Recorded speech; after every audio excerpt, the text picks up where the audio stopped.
تلك الدار الآخرة نجعلها للذين لا يريدون علوا في الأرض ولا فسادا والعاقبة للمتقين. Imam Al-Bukhari itu di di halaman 71 ya. Itu beliau berucap ya, dan ini diriwayat Imam Al-Lalakai dan selainnya. Kata Al-Bukhari, laqitu aktsara min alfi rajulin min ahli ilm. Saya berjumpa lebih dari 1000 orang guru dari para ulama. Ya, gurunya Al-Bukhari berapa? Lebih 1000 guru. Ya. Lebih 1000 guru. Dia sebutkan di berbagai negeri yang didatangi oleh Al-Bukhari. Setelah itu beliau katakan, "Fama ra'aitu wahidan minkum yakhtalifu fi hadhil asya." Saya tidak melihat dari 1000 guru ini mereka berselisih dalam pembahasan-pembahasan berikut ini. Lalu beliau terangkan 10 pembahasan akidah. Semua gurunya mengajarkan hal yang sama, berbicara sama. Tidak ada yang berselisih tentang itu. Nah, itu baru ilmu namanya, ketegaran. Iya. Dan itu ada di dalam para ulama dikenal. Kalau datang ke ulama ini, pasti dia akan ajari. Iman itu ucapan dan amalan bertambah dan berkurang. Semua ahli sunnah berucap itu. Kalau datang ke ulama ini, pasti dia akan ajari bahwa kamu harus di atas jamaah, tidak boleh keluar dari jamaah. Tidak boleh kudeta terhadap pemimpin muslim. Bahkan Al-Bukhari menukilkan di dalam lebih dari 1000 guru ini ucapan Al-Fudail bin Iyad. Andai kata saya punya doa yang mustajabah, saya akan doakan kebaikan untuk pemerintah. Itu dari 1000 orang gurunya. Dari 1000 orang guru, tidak ada yang kasih rincian. Boleh didoakan kalau penguasanya zalim. Tidak ada juga rincian kalau penguasa besar, penguasa kecil. Tidak ada. Itu keteguhan di atas sunnah namanya. Jadi kalau kita jarang baca buku-buku seperti ini, itu akan terbawa dengan arus. Ya. Baru dapat sedikit masalah, baru dapat sedikit ini, keluar dari kesabaran, keluar dari sunnah. Nah, itu bukan makna tegar di atas sunnah namanya. Makanya ahli sunnah itu, dia kuasai buku-buku akidah, dia baca. Akidah Imam Al-Bukhari, akidah Imam Ahmad, akidah Imam Syafi'i, akidah Imam Malik.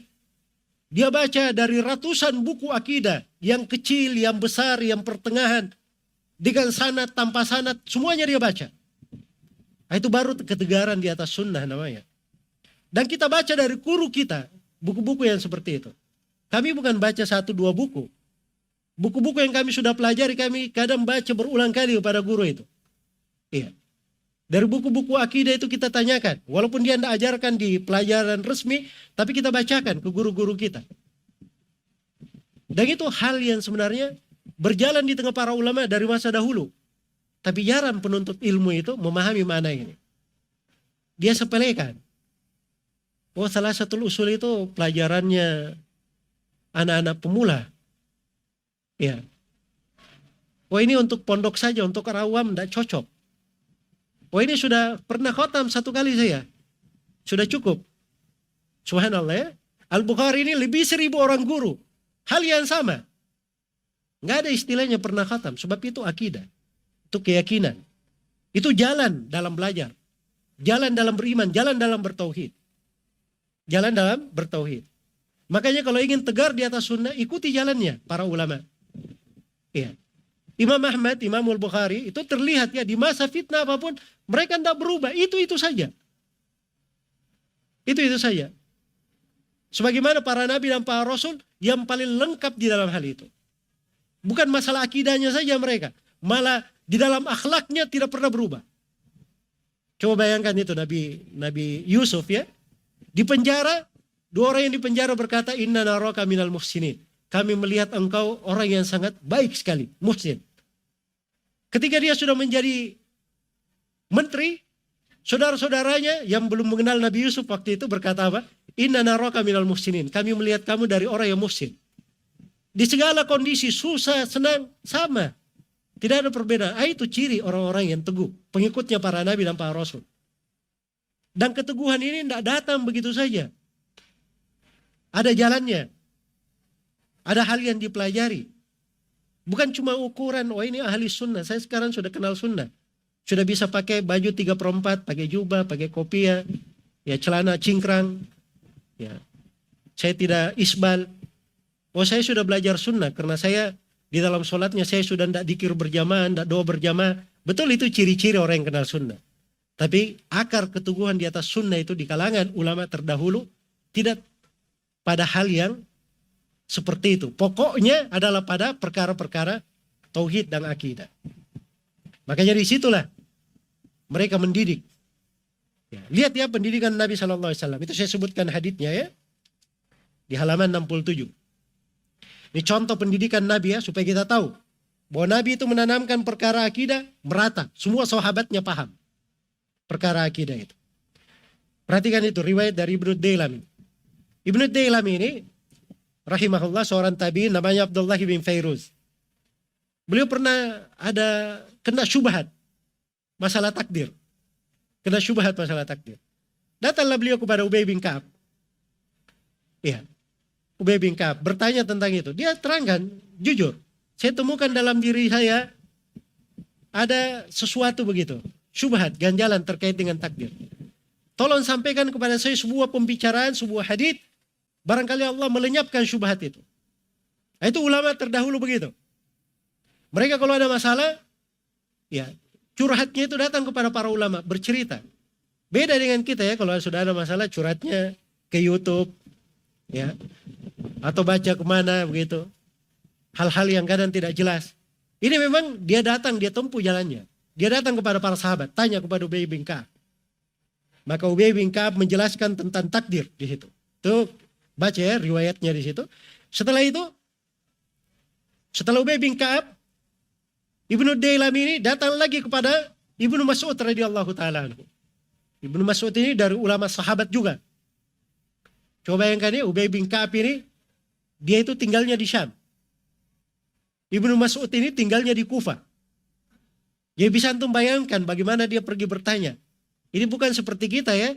Oh, saya sudah tanya kepada Ustadz fulan. Bagaimana caranya kamu tanya? Saya telepon. Kebetulan lagi pada ngumpul di Jakarta. Saya tanya. Ini tidak. Satunya di Syam, satunya di Kufah. Ya. Abdullah bin Mas'ud di Kufah. Kemudian nanti ada Hudzaifah bin Yaman radhiyallahu taala anhu. Beliau di Kufah juga. Hudzaifah bin Yaman. Ada Zaid bin Thabit, beliau di Madinah. Ya, coba bayangkan ya. Dia tanya kepada sahabat itu, semuanya jawabannya sama, tidak ada perbedaan. Dan ada tambahannya. Zaid bin Thabit tidak mengucapkan itu dari ucapannya sendiri. Dia katakan itu saya dengar dari Nabi sallallahu alaihi wasallam. Dia perhatikan ya, akidah seperti ini tertanam pada semua sahabat itu. Itulah pendidikan Nabi sallallahu alaihi wasallam. Beda dengan kita. Ya, kadang akidahnya belum dipelajari masih santai juga.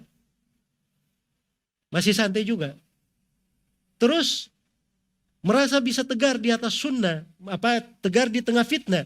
Padahal dia tidak belajar dari akidah para as-salaf. Makanya ketika seorang itu tidak belajar akidah yang benar, disinilah datang keributan-keributan. Ya, dan ini saya lihat di berbagai negara. Ini pengalaman, bukan pengalaman saya saja yang tidak ada apa-apanya. Tapi ini cerita pengalaman saya ambil dari Syekh Shalih Al Fauzan. Beliau yang berucap seperti itu. Masalahnya itu di dalam masalah belajarnya yang tidak beres. Sebab kalau belajarnya beres, dia ambil akidah dengan cara yang benar, maka tidak akan ada silang pendapat. Sebab lihat ini para sahabat. Semuanya bersepakat. Ditanya apapun, tidak perlu mereka rapat-rapat dulu. Ibnu Mas'ud nanti kalau kamu ditanya oleh Ibnu Dailami jawab begini, tidak perlu bikin kesepakatan. Tapi itu keyakinan. Sama dengan Al-Bukhari itu tadi. Dan itu saya nukilkan juga dari Ibnu Abi Hatim di halaman 72, riwayat beliau bertanya kepada ayahnya dan Abu Zur'ah Ar-Razi tentang madhab ahli sunnah. Ya, yang mereka dapati para ulama di seluruh negeri. Ini lebih menakjubkan lagi ya. Karena ini Abu Hatim dan Abu Zur'ah Ar-Razi ini guru-gurunya lebih banyak dari Al-Bukhari. Dan dua ulama ini lebih senior dari Al-Bukhari. Sebab dua orang ini gurunya Al-Bukhari. Dua orang ini. Ya. Dan mereka ini berkata, adraknal ulama fi jami'il amsar, Hijazan, wa Iraqan, wa Syaman, wa Yamanan. Fakana min madhabihim. Kata beliau berdua, kami dapati ulama di seluruh negeri, di tanah Hijaz, di tanah Irak, di tanah Syam, di Yaman. Semuanya dari akidah mereka adalah ini. Dia bawakan akidah, tidak ada silang pendapat. Makanya akidah ahli sunnah itu, baca dari buku mana saja, tidak akan ada perselisihan mereka di pembahasan akidah. Itu namanya tegar di atas sunnah.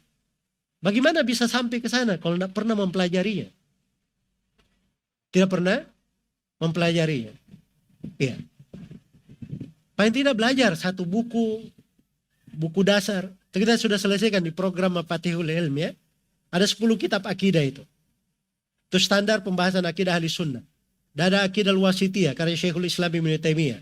Dan itu daurah tentang akidah-akidah para ulama salaf itu sering kita lakukan. Ya. Dan itu memang harus ditanamkan ke umat. Kalau mau belajar begitu caranya. Begitu cara untuk tegar di atas akidah. Sebab akidah itu subhanallah. Kalau kita baca, kadang mengingatkan kita akan akhirat. Kadang mengingatkan kita kecintaan kepada Allah. Lewat pembahasan para sahabat. Membuat kita itu semakin rindu kepada para sahabat Nabi SAW. Kita bahas pembahasan akidah. Masuk dalam usul ahli sunnah. Seputar ketaatan kepada pemerintah. Kita ingat berbagai nikmat Allah di dalamnya. Semakin tegar seseorang di dalamnya. Itu pembahasan akidah. Makanya seorang itu bukan cuma lewat masalah teori baca-baca saja. Itu makna-makna keimanan di situ. Makanya kata Jarir radhiyallahu taala anhu, ya. Dan ini dari hadits-hadits yang penting ya dihafal oleh para penuntut ilmu. Kata Jarir bin Abdullah al-Bajali radhiyallahu taala anhu di riwayat Ibnu Majah, saya sebutkan di halaman 65. Kata beliau, kunna ma'an Nabi sallallahu alaihi wasallam wa nahnu fityanun hazawira. Fata'allamna al-iman qabla an nata'allama al-Qur'an. Thumma ta'allamna al-Qur'an fasdatna bihi imana. Iya. Kata beliau, kami itu pernah bersama Nabi sallallahu alaihi wasallam dan kami masih anak muda, mendekati usia balik. Ini bagaimana Nabi mendidik para pemuda ya? Kata Jarir, kami pun mempelajari iman sebelum belajar Al-Quran. Ini bahasanya, kami belajar iman sebelum belajar apa? Al-Quran. Itu iman, itulah akidah namanya. Itu keyakinan. Nabi mengajarinya kepada para sahabat. Ya. Makanya nukilan-nukilan akidah dari para sahabat itu selalu jelas, mantap, dan tidak pernah apa? Berubah. Karena memang ini pokok yang diajarkan oleh Nabi Sallallahu Alaihi Wasallam. Kami belajar iman, kemudian belajar Al-Quran. Begitu kami belajar Al-Quran, maka kami bertambah keimanan. Semakin kuat akidahnya. Semakin kuat akidahnya. Nah disinilah pentingnya kita mempelajari mengambil akidah itu dengan jalurnya. Ya. Dengan metode yang benar.